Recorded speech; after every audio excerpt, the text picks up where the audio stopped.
Welcome, ladies and gentlemen, to the Cuyahoga County Public Safety and Justice Affairs Committee meeting this Tuesday, April 15th. Roll call, please. And just as a reminder to all who are in attendance, this meeting is being recorded and live streamed on the county's YouTube page. Calling the roll, Mr. Gallagher. Here. Mr. Kelly. Here.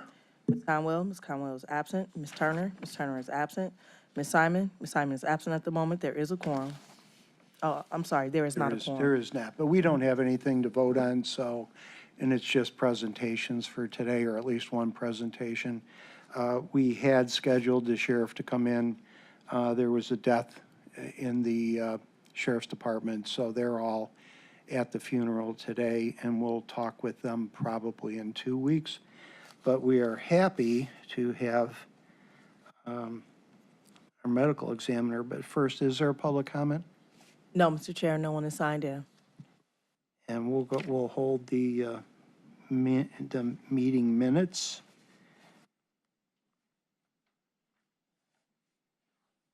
Doctor?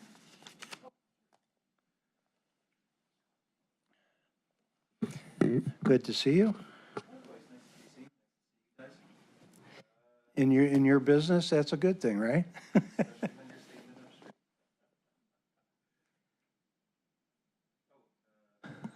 Is that better? Yes, it is. I brought a dozen with me, but I see we might have an excess of handouts, but I was just going to kind of run through the pages of this and talk about a few other things that are meaningful. Yeah, I wanted to leave time. I guess we'll have that for any questions you guys have. Writing my notes as we speak. If we look first, this is actually a lot of good news on page 2, after we get away from the title page. These are our homicide numbers. I think the really bad news about that was the years from 2020 to 2023. That was the first time we had a run of over 200 homicides a year, back-to-back years since the 1980s, and 4 years in a row since the 1970s, when the population of Cleveland especially was substantially larger, as was the population of the county. I think a lot of folks have been looking at gun violence. I'll talk a little bit more about some of the things that we've been trying to do as well. But I'm happy to say, in 2024, and I suspect, the number of homicides isn't going to change dramatically. We might have a straggler or two with cases where somebody was shot years ago and then succumbs to the complications of that. But I think this number, 181, is pretty close to what we'll finish the year out, and we're not anywhere near 200. I would add parenthetically, too, starting off 2025, we're down 10 from, through the first quarter. So we had 46 homicides through the first quarter and change in 2024, and we're down to 36 for 2025. So the trend downward is continuing. Do you think the pandemic had anything to do with those numbers earlier on? I don't know. I think we speculate about some of the things. One of the things I was really worried about was the elimination of the concealed carry permits, which was 2023 across Ohio. And in spite of that, the numbers trend downward. So I don't know that, it's an interesting thing, and I think we should pay attention to it as we plan strategies to reduce, gun violence, because I think there was an expectation when people didn't, have to have a permit anymore to carry, that violence was going to go up. And at least so far as we're looking at in this one metric, that didn't pan out. So I went and got a concealed carry, and the good thing with that is you had to take the classes. yeah, Now you don't. And I can't imagine just going out there without that training. yeah, buying and, just putting it in your waistband. But as I say, I think one of the things it seems paradoxical to me, because I thought the more people interacting who have access to firearms immediately, I would have expected things to go up, but haven't really seen it. In fact, it's trended in the other direction. So I'm an observer of facts, and trends. What they mean, I'm sure will reveal itself. But that it's just good news that we're trending downward. The year I arrived here, though, homicides were down, in the low hundreds. So we're not really back to sort of the mid-teens. But what triggered this, big spike? I think we can only blame the pandemic for so much because, half of it's in the pandemic and half of it isn't. So it's a convenience. It'll come up again on something, but anyway, that's this one. If we flip over to the next one, these are motor vehicle crashes, and that definitely had a pandemic effect in 2020 and 2021. I think fewer people were on the road. We certainly saw a lot more motor vehicle crashes where speed was a factor.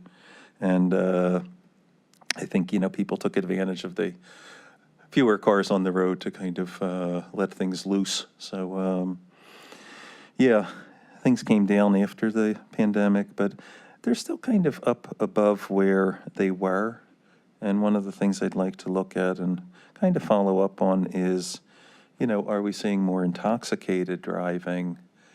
And not just, the blood alcohol levels, but with cannabinoids. So right before marijuana was legalized in the state of Ohio for recreational use, we did a nice kind of look at all of our mortality data. So over half of the people who were homicide victims had cannabinoids in their system, more than had alcohol in their system prior to legalization. And a substantial percentage of our pediatric deaths where trauma was involved and not pediatric deaths where, like the kids under 5 years old, but teenagers, they also, about a third of them had cannabinoids in their system, these drowning deaths or some of the other things, including the homicide deaths. So I'd wonder, too, if this isn't another place, at least where it's worth a look. Are we seeing more cannabinoids, marijuana, positive people dying in motor vehicle crashes since the legalization of marijuana? I think there's conflicting evidence out of places like Colorado, who legalized marijuana years before we did, and I think some of it gets clouded with, political agendas and things like that too. But I think, we have good pre-legalization data, and I'm kind of hoping that we can look at sort of post-legalization, specifically in terms of things like this. Not that testing positive necessarily implies intoxication, but I think if you see the trend and it's sort of up over a period of time,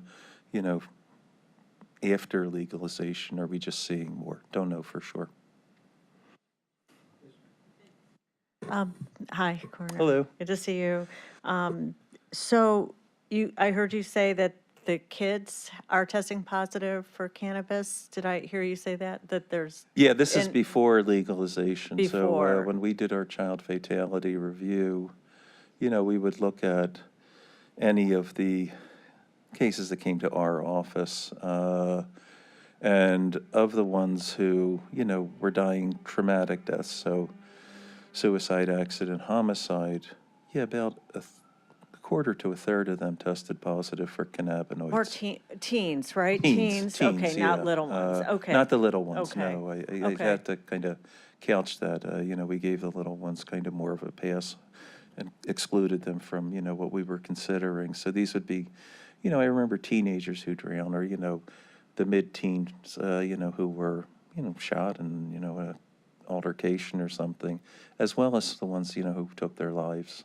So it was kind of overrepresented there as well. So do you have the capacity who does the study with post-legalization? How would that come about? We have a staff epidemiologist in our office, Manreet Bowler, and that was something we initially wanted to expand to include when we were looking at opioid data, because we had so much information we could pull out of our investigations.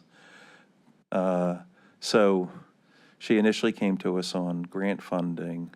She became converted to a full-time employee And then thankfully, we were able to get partnered with the Department of Health on some grant funding for a second epidemiologist who's really funded for a few years, which is nice because I think a lot of times the people in the health department get like 1 year of funding. You do some good work and then they're gone and you can't really maintain it. So we're very, very fortunate to have that. And I would say, just as kind of a nod to the office and the cutting edge stuff, the full-time employee is very much a leader in this idea of forensic epidemiology, using death investigation data to do public health planning. And our office in general has a very, solid reputation for pioneering in that field, so.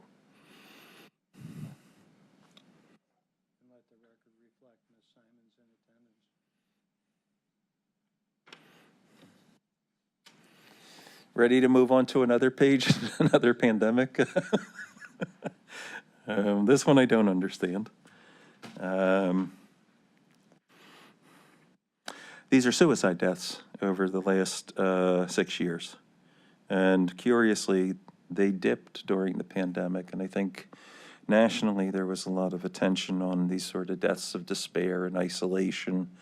Yet it seems like we almost had a reprieve during the pandemic, which I don't fully understand. I think one of the things, and I'm going to come back to it, about between 50 to 60% of our suicides involve firearms. For homicides, that's about in the high 80s to almost 90%. So I think when we talk about reducing gun violence, these are often people who get lost behind, all of the attention that we rightfully put on gun violence as a producer of, homicide deaths. But gun violence as a producer of self-inflicted deaths is no trivial number. If you look at these, we're talking about, roughly 100 people a year taking their own lives with a firearm. And I think the other thing that's really kind of deceptive when you just look at an overall suicide number is if you look at those numbers over time, demographics change. So suicide traditionally, sorry to say that to this side of the room, is traditionally older white men. But there are, indications that we're seeing more, intentional fatal self-harm among minorities, especially minority youth. And that's what I'm going to come back to in a little bit, how we're sort of hoping to take a look at that as well. But I'm going to move on from this unless... Just one quick question, if I can, through the chair, to the medical examiner. When you say minority, are you talking about race? Are you talking about LGBTQ? What? Race, I race, think, okay. primarily. We have a small, non-white, non-black population, but essentially what we're seeing in terms of minority suicide is, black population. We have tried to kind of, collect data for LGBTQ individuals. It's just not a large population. So I think we're steadily trying to kind of, again, put honest numbers on things where I think conjecture falls into place. So is it a population that has a higher, percentage of suicide? Is it a population that has higher, representation for homicide data? Is it a population that has a higher overdose rate? I don't think we have the numbers yet to really say those things conclusively because, we now specifically pull out the data when we have transgendered individuals. And unfortunately, I think, to get meaningful numbers, that's a big umbrella for us. So if you're non-binary, we're going to just kind of look at that as an overall. But I think the benefit of taking that approach is we'll get to meaningful numbers sooner and then can start to potentially look at intervention strategies sooner. Because again, I think it's another thing. I think everybody, can potentially offer an opinion about something, but I don't know that we really have great data to support claims like LGBTQ youth commit suicide at a higher rate than the population. It would intuitively make sense, but I was just telling one of our trainees, one of the classical mistakes of forensic pathology is substituting intuition for scientifically demonstrable facts. That's from somebody else. I stole it from them. But it sounds good, though, doesn't it? Anyway, shall we go to the classic? Next page. If you know me, you've seen this graph. These are our drug overdose deaths. And I would drop the 2025 because they're projections just through the first quarter. 2024, our drug overdose deaths have all essentially been certified. As I indicated, there's some straggler cases yet to be certified as the cause of death, but they're not drug overdoses. And I think the big good news here again is total overdoses are down below 500 for the first time in almost a decade. And the big driver of that is the green line. Fentanyl has just fallen dramatically. We're seeing less fentanyl seizures. We're seeing less fentanyl overdoses, period. And the other thing is that we don't see as much heroin as we used to. And we don't even keep it on the list anymore. We don't see prescription opioids anymore at any significant number, which begs the question, are we at the end of the opioid crisis? And I think that you can make a legitimate argument as we go forward monitoring things that may be very true. In which case, we shouldn't run the flag up and say it's great. We probably should pivot and anticipate that we'll probably see a different cycle of drugs come into play vis-a-vis, I think, the stimulants, cocaine, especially in our part of the country, and methamphetamine. And while I think a lot of the prevention strategies, especially from a law enforcement perspective, could be similar, we may want to anticipate different social problems that come out of, crack cocaine use, methamphetamine abuse. And, I put it out there as food for thought. We are getting a clear sign that something's changing, and maybe there's going to be different social consequences to that change.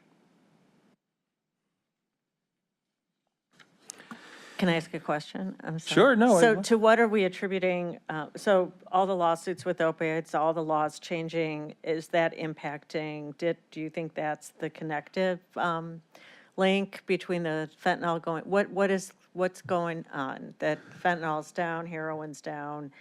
I heard you say opiates are down from the drugs. What? I think the prescription drugs, we finally realized the campaign with the drug monitoring program, the education, the intensive education about not over-prescribing, the lawsuits that encouraged the pharmaceutical companies to be more responsible in terms of their marketing, they all had an impact. So we actually peaked for prescribing for opioids in Ohio in 2012, but we didn't see the numbers drop until almost, 5 to 10 years later. Go down and stay down. Heroin, I think, kind of fell off of the mark because it was less potent and it was more expensive to make than fentanyl. It never went away, but fentanyl has really been driving things since about 2015. And I don't know what's driving the fentanyl. We see fewer fentanyl seizures, so I think the supply is down. There was kind of a push from the drug cartels to say we're not going to, we don't want people making fentanyl anymore, so I think maybe that's impacting supply. Maybe it's just kind of, become too hot a potato for them to want to deal with. I don't know, but I think a lot of people are asking that question because if it was just our intervention programs, naloxone, we would probably still see the same number of seizures, but we would see fewer fatal overdoses. And that's not the case. We see fewer seizures and fewer, fatal overdoses. So I suspect it's like, most of those things. A lot of things coming together at the same time are working. One of the things we did look at was whether or not the average age of a person who overdosed on fentanyl went up. So maybe it was just kind of fortuitous that the younger addicts were not using fentanyl, but we really couldn't, based on, kind of a back of the envelope look at that, substantiate that. It wasn't noticeable that there was a big age gap between, fentanyl overdoses, 5 years ago versus fentanyl overdoses now. At the end of the crack epidemic, there was a feeling that the younger people were just shying away from crack and moving on to heroin, or, it seemed like that was the new drug of choice. But it's a kind of, I think, a very open question. Why is this, even though it's a very welcome development? Thank you. Cocaine's up, though, right? Cocaine Cocaine is up, Like- yeah. I hate to say that, it's just not the lethal drug that the opioids are. So Yeah. that by itself would be progress, at least in overall mortality. Okay.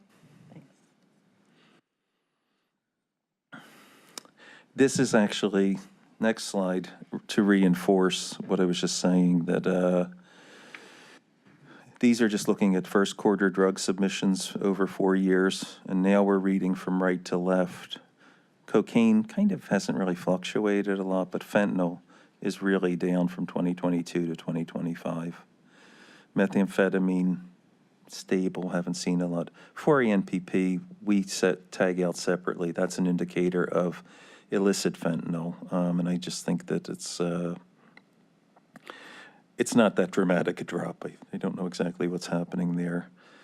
Heroin, I would say, is really, down for the last year. We have really accurate data, 2024, and it looks like, is it going up in 2025?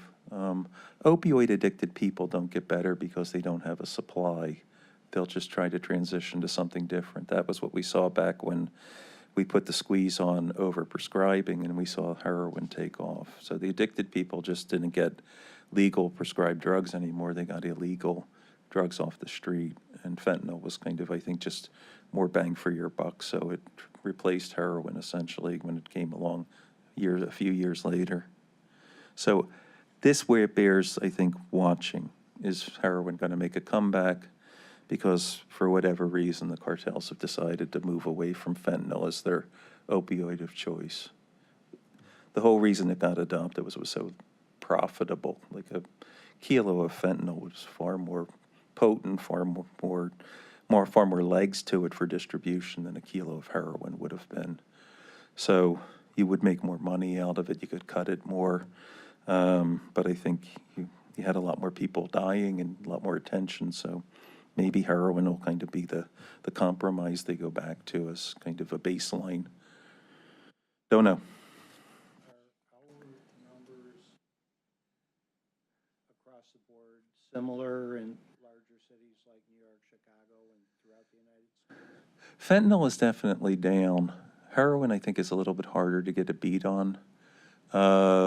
We're probably comparable to the Northeast region of the country for cocaine because we don't have as big a market of methamphetamine as they do in the Southwest, especially California and the border states. For whatever reason, methamphetamine has always been the stimulant of choice over there, whereas cocaine has sort of been, especially up in the Northeast, but also just east of the Mississippi, more the stimulant that we see more often here. Because I know when I was on city council, it was because of our location between Chicago and New York and the turnpike and our public transportation, Sure. everything seemingly was coming through Ohio, close by. I think there's still a lot of truth in that, and if we look at kind of our overdoses and cluster them by location where they happen, they almost, always will have this preponderance of the interstates passing through the county because, that's where the dealer, like, I'm getting off, at this exit, I will sell you drugs, be there at, this time. And unfortunately, the addict is desperate for the drug, so they get the drug, they either use it there, or maybe they'll get a hotel room there and use and then overdose. The things that changed, I would say, in the opioid crisis, early on, especially when heroin was the issue, was the bigger cities obviously had supplies that were, long-standing. But a lot of drugs that were trafficked through Mexico went through secondary locations like Columbus, which wasn't a traditional drug hub. But part of the reason was that the gangs that were coming from, those parts of Mexico did not want to, fight with the gangs that already had established drug presence in big cities. And I think that part of what resulted from that was ultimately these heroin cartels became very powerful in Mexico, so it's not as much of an issue. But initially, I think the distribution cycle that you might have seen, back in the 80s and 90s changed some. And then I think with the, shipping of drugs from overseas, we started to see things wind up where the hubs were. So Postal Service, Cincinnati, I think Brown is in Kentucky, and FedEx is in Tennessee. So that swath of the Midwest was actually a pretty common location for internet drugs being pumped into the country.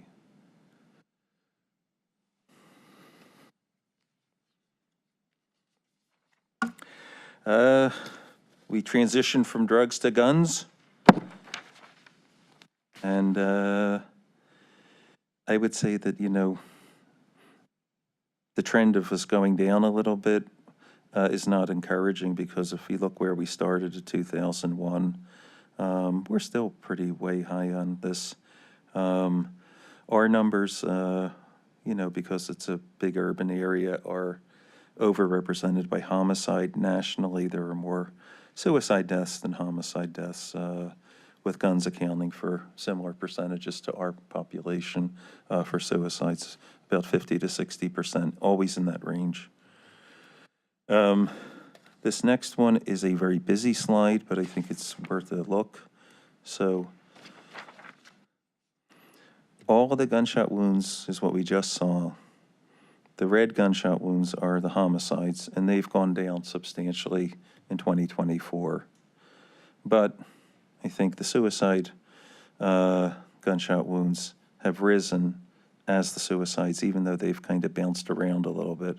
Suicide gunshot wounds have been rising for the last 4 to 5 years.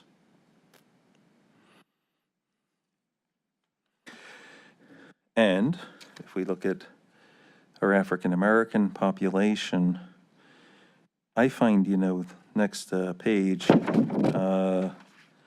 if we look at total gun deaths per 100,000, obviously, we're almost, we're over double where we were, back in 2010. Drilling into that, I think the big game changer, unfortunately, are the homicide gunshot deaths, which is the purple line running across the bars. But I think the other thing that's really kind of challenging is to look at the suicide deaths among African Americans. Let me look at this again. Oh, these are homicide gun rate stuff.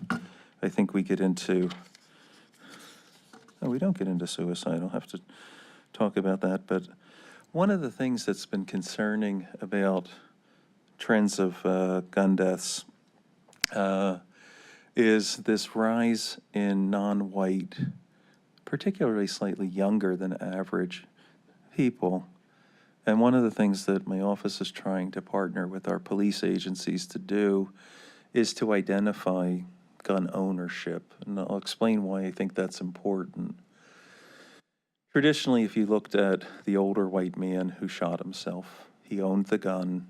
The gun was really not used in a lot of crimes necessarily. And, your prevention strategy for that individual isn't, something to get guns off the street. It's to treat the individual's underlying mental health illness, their depression.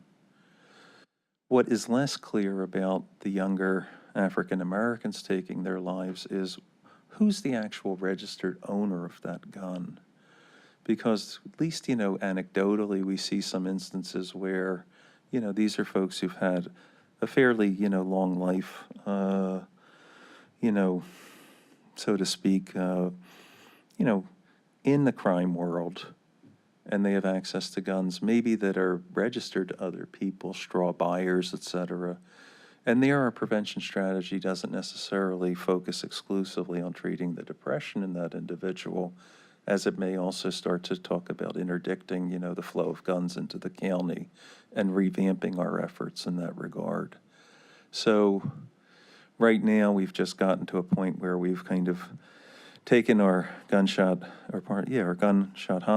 suicide deaths, clustered them into the different jurisdictions they represent, and go back to the jurisdictions and see if we can establish gun ownership and whether or not the trend maintains that these are individuals, who own their gun and take their life, as the traditional model is, or are these, some of these guns that get passed around in the community and ultimately wind up in the hand of a suicidal person before, they're taken off the street that way. The other thing that we can do, intend to do, is to look at these guns before they're destroyed, the suicide guns, and see if they left, the NIBIN system, that sort of bullet fingerprint, see if we have casings from these guns that would indicate they were used in different crimes potentially before, which again is something we would not see with, the traditional suicide victim, older white male, owns his gun, doesn't really do much, in terms of crime necessarily, but does have this, mental health issue. Whereas the guns, getting them off the street, you're not going to impact that person so much. But if these guns are being used in crimes, or if they're kind of, not registered to the person who winds up having it, they suggest very different interventions than just, as I said, trying to address the underlying depression that causes a person to take their life.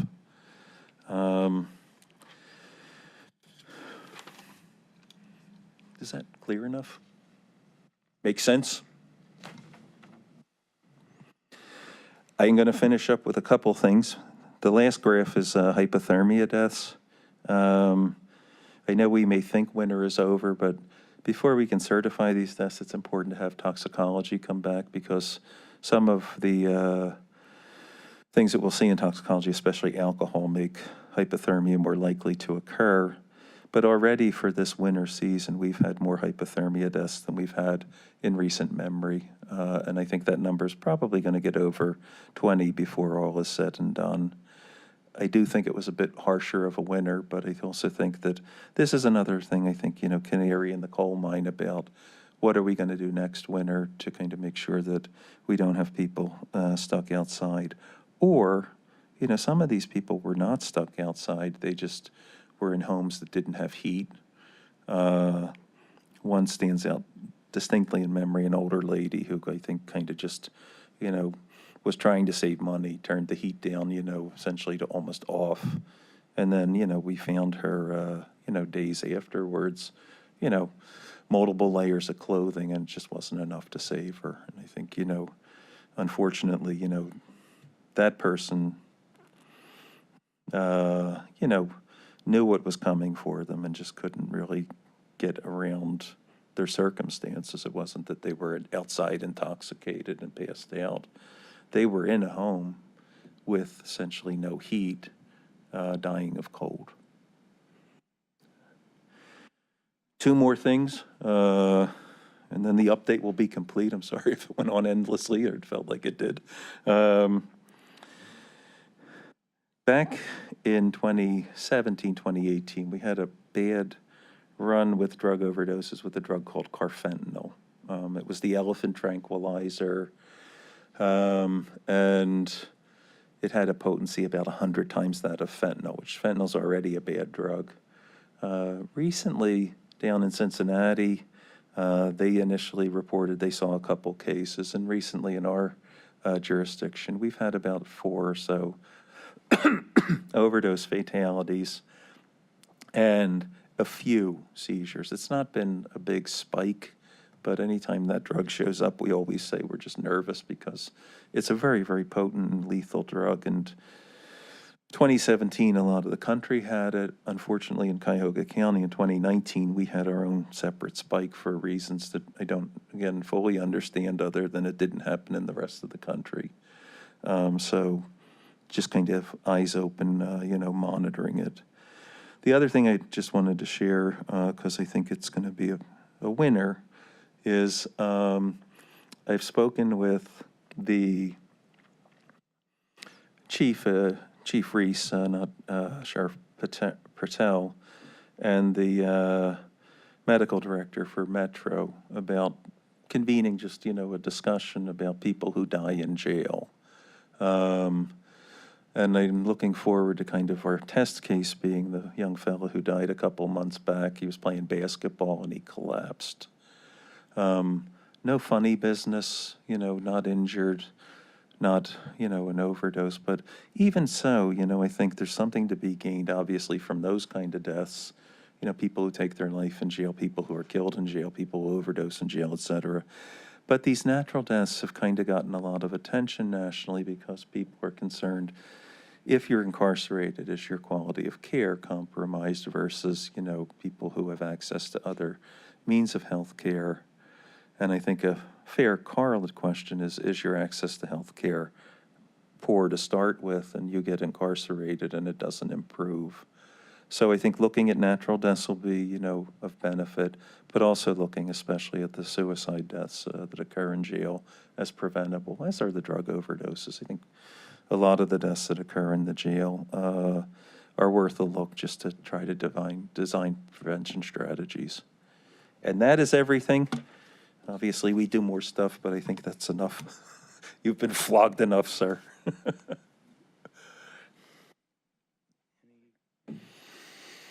And ma'am, you've been flogged enough too. Doctor, when, say someone commits suicide, we have the gun, do you test that? Or It does- comes to our office for testing, and But only if it's in the commission of the death of a suicide? You don't? yeah, most of the time, firearms death, the gun comes to our office. It's either submitted, it's taken from the scene by law enforcement and brought to us immediately, or it's brought in subsequent to that. So any death with a gun, you would test that gun? If it's available, I think the reason we chose to focus on suicide is because suicide by firearm, the gun should be available.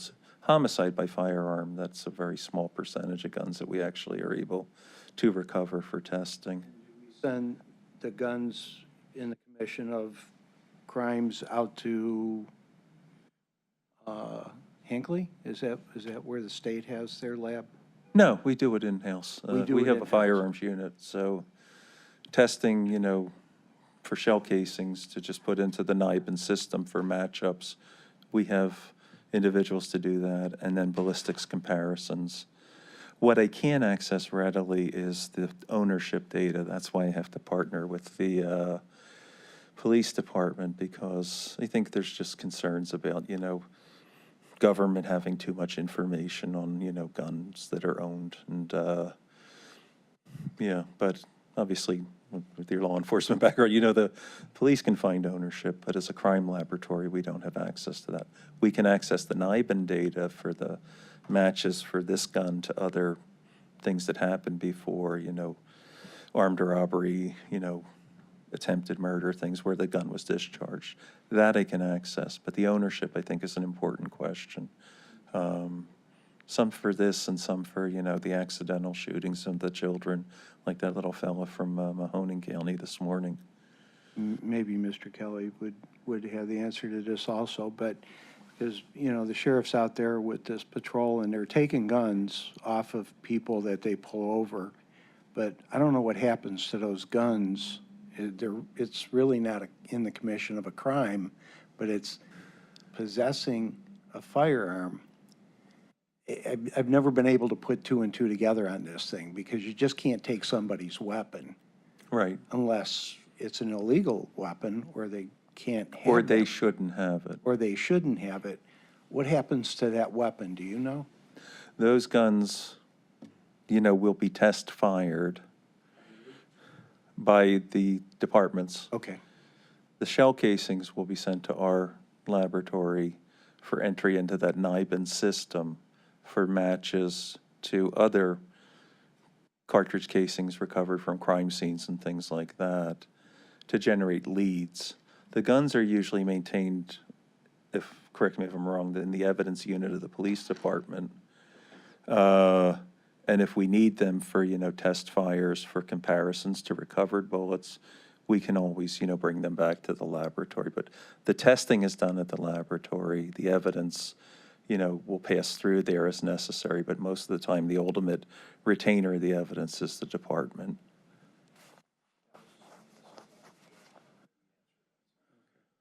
How long do we keep the weapon? The suicide guns are kind of different in that they come to our office. We Yeah. usually voucher them from the scene, and we destroy them periodically.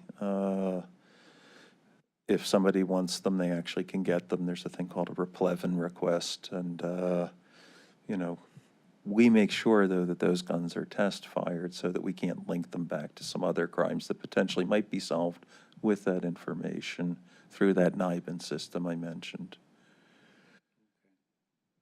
But the guns that are used or, taken from people, I don't know exactly what happens to them, if they're destroyed at some point or not. We do, infrequently destroy the suicide guns. I think we've done it twice in the 14 years I've been the medical examiner, so it does not happen that often. It just seems that what we have here, everything seems to revolve back to psychological issues with people out on the streets for the most part. Not necessarily the younger kids. That's, I think, more gang-related, because they encourage the younger kids, but people with suicide using the guns, older folks, it just seems that they're not getting the help, and we're not understanding how to get, I don't know how to get there. I think, that's what is, as I say, that's a pretty well-recognized issue. The older guy who shoots himself, often owns his gun, and it's not a crime gun. But the younger kids, it's not as clear, because they, when I started in forensic medicine, it was unusual to see, African Americans take their life. The number was dramatically less than whites. Yet I think in terms of, individuals, late teens, 20s, that gap has closed. I don't know what it's like at, the extreme of life, if that's closed, but the trend definitely in younger people has closed. And those guns, you just wonder, where's the access coming from? And I don't think that we have a good handle on that.